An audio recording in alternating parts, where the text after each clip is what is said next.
Morning. Got this Norlake topping freezer. You recognize this? This is what I just had to change the compressor in at a different location I was at. Same exact piece of equipment, and I'll tell you, I've had to change this compressor. There's a cooler version of it, like a physical cooler, not like, it's cooler.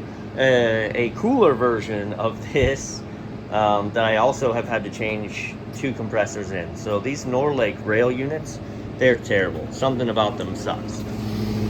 But they said it's not freezing. It's supposed to be a freezer. Can confirm. Well, that fan's not spinning, so that's not okay. And I don't think that's our problem. Let's see if we can see what like unless that cooler's all frozen up, which is not. Those fans are dumb. Right? We got computer fans in these things now. It's cool. It's like it's a refrigerator. It's just not a freezer. So that kind of tells me something. Here's a solenoid opening up. That tells me that the compressor's moving a little bit. Something's happening. It's going off on high limit or thermal, which is normally what happens to these compressors. Oh, I feel like I just heard it try to start. All right, let me pull this out and see what we can do. I definitely heard the compressor just kick. So we've got a condenser fan running. Let me grab my goodies.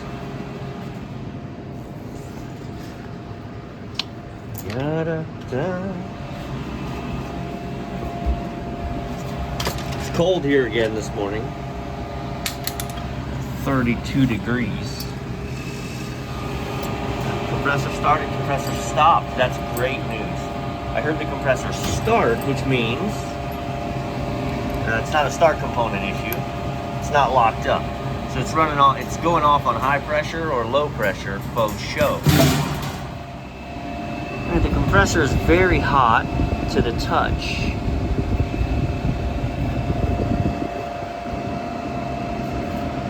But the refrigeration lines aren't. It does try to start. So either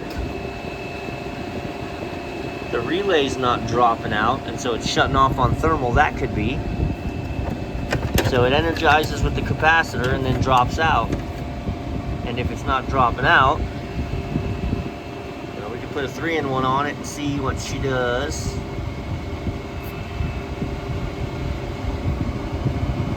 It seems more like that than it would be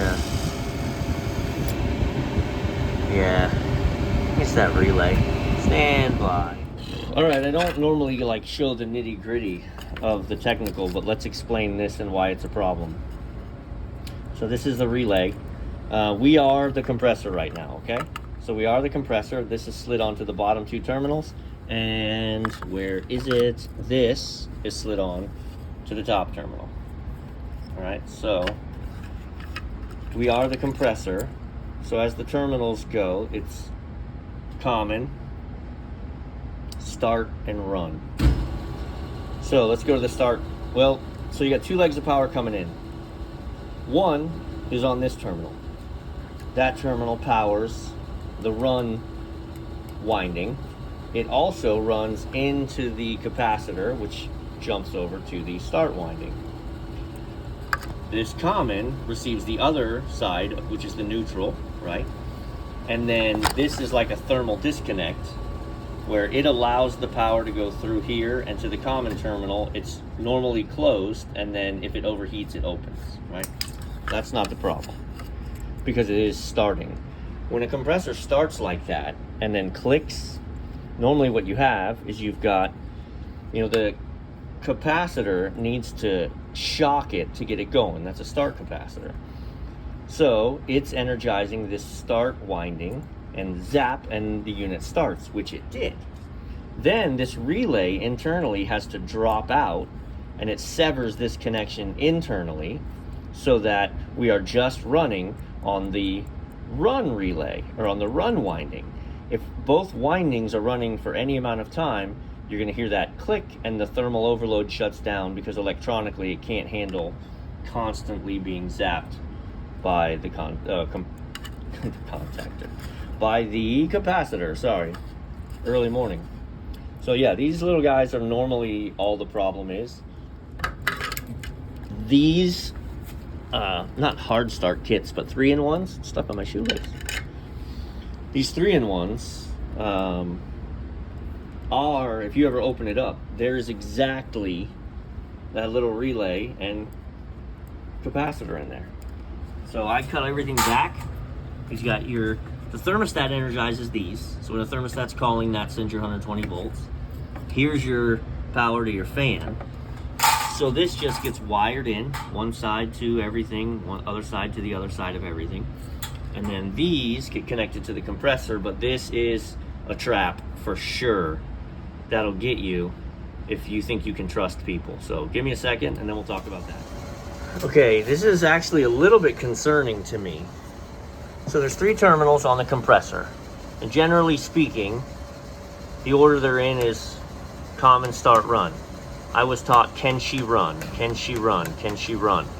But then you confirm that by pulling your ohms, right? You put your meter on ohms and you just test across each terminal and then you chart it out like this.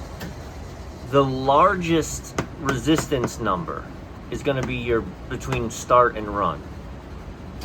And your lowest resistance number is going to be between common and run. So, and then they should, the 2 should equal the last. So you can see my chart doesn't work. I'm close, but what concerns me is I do know that this compressor is common, start, run. I know that by the orientation of where the thermal was, because it was on common and it was on top. But theoretically, let me change hands. This should be start and run in some capacity because it's the highest number. And then this should be common and run because it's the least. So that would mean if I wanted to follow the chart, this would be common. What did I see? Common and run. This would be run. And this would be start.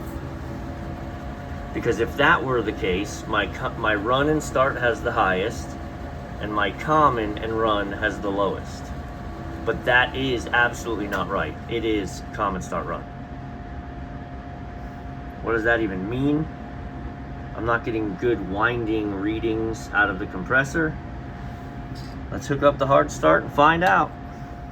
Also, I think I've said this exact video before. This infuriates me. Look at how they have the picture. So you look at this picture and you say, okay, I need my black on the left, I need my red up top, and I need my white on the bottom, except common, run, starts. They have run at the top with a red. So I redid it so to not get all sloppy. So our red wire has to be run. Our red wire is on the bottom. They draw it on the top. Our start wire is white. They draw it on the right. It's on the top. So if you just take this and go, all right, we're going red up top, black on the left, white on the bottom, you're going to be all sorts of jacked up and it's not going to work. Be careful for this. You know, they should just not put it in the triangle if that's what they want to do. I was hoping this unit would shut off. Oh, look at, anyone have any guesses where all that dust is going? Inside. Okay. So let's see. We got our half horse hard start. 3-in-1. 41, 37, 35, 22. You better drop quick. No, sir. That's crazy. Another compressor. Whoa. Another compressor. You gotta be kidding me, this thing. That hurts, man. Some of you might be saying, well, wait, you haven't put gauges on it. How do you know it's not shutting off on high pressure or low pressure? The condenser fan's running. So my low pressure control is back there, and it interrupts started running at 4 amps, and then it jumped up to 30 and died. The low pressure control interrupts the power out of the thermostat through the low pressure control to the entire condensing unit. So you'd be short cycling the fan as well. The fact that the fan's running, you only have a compressor problem. So, I mean, I knew that. I'm sorry I didn't explain it. I'm trying to explain things a little more, rather than just going about the business and being like, boom, boom, because then you're not passing anything on. Just say, hey, look, I changed the compressor, boom. But you're not discussing the things that are happening. But yeah, no, this, absolutely, this compressor is no bueno.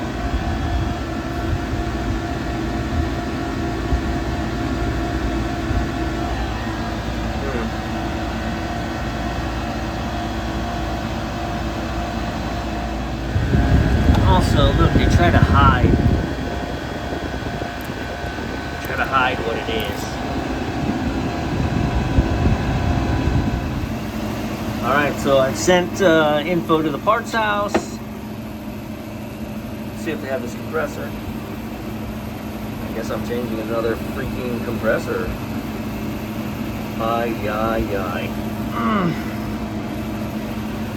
So, and for those who had questions, so I actually got my return phone call from Norlake. Well, here, let's do it this way. A little something.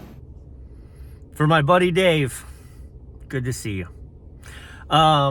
Just a quick rundown. So, backstory in case you're unaware, we own several restaurants ourselves. So we own restaurants and run this service company serving other owners. So the compressor that blew on this topping freezer 2 days ago was at one of our stores. So I am not a certified Norlake warranty provider. I don't do warranty work for them. So I just got the compressor from United, put it in, done. But then I reached out to Norlake because it was under warranty. And I said, hey, can we just win-win this scenario? I'm not trying to bill you for the hours. I'm not trying to get reimbursed for whatever. I'd like to be made whole on the compressor because those compressors go out all the time. So they called me back this morning on the way here and said basically they're not accepting new providers. So no. And I would just have to call their local warranty provider. I'm here, I'm within striking distance of Atlanta, so there's a couple.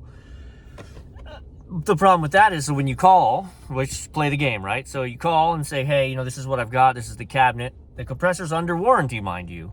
But trip charge, 4 hours of labor, which Donkey Kong, I changed that thing in 2.5 hours the other day. 2:15 really, and then I was cleaning up. But new dryer, not covered.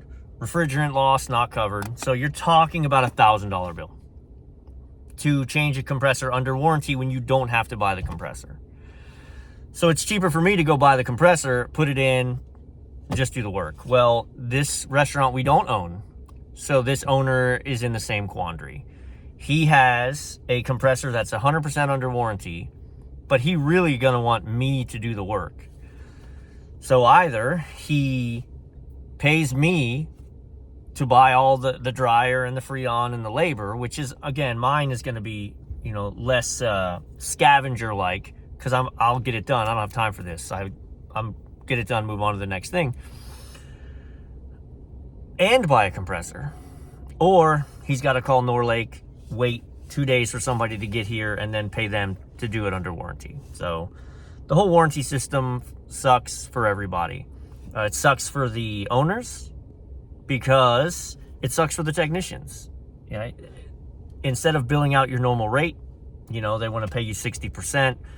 They want to, dink and dunk every little thing so that, the service provider isn't being compensated for doing the work on behalf of the manufacturer, which means we don't want to do warranty work. So owners bought a new piece of equipment thinking, oh, it's under warranty. Nobody's coming. Nobody wants to do your warranty work because we don't get paid for it. I don't do much warranty work for that reason. 60% pay, and then, you'll get it in 90 days, maybe.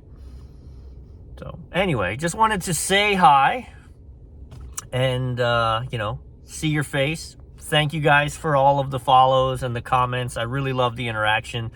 You teach me stuff. You encourage me. you helped me get through the day. So I really appreciate it. I think I'm going to go pick up a compressor and put this thing in, so maybe this video is not over yet. I'll let you know shortly.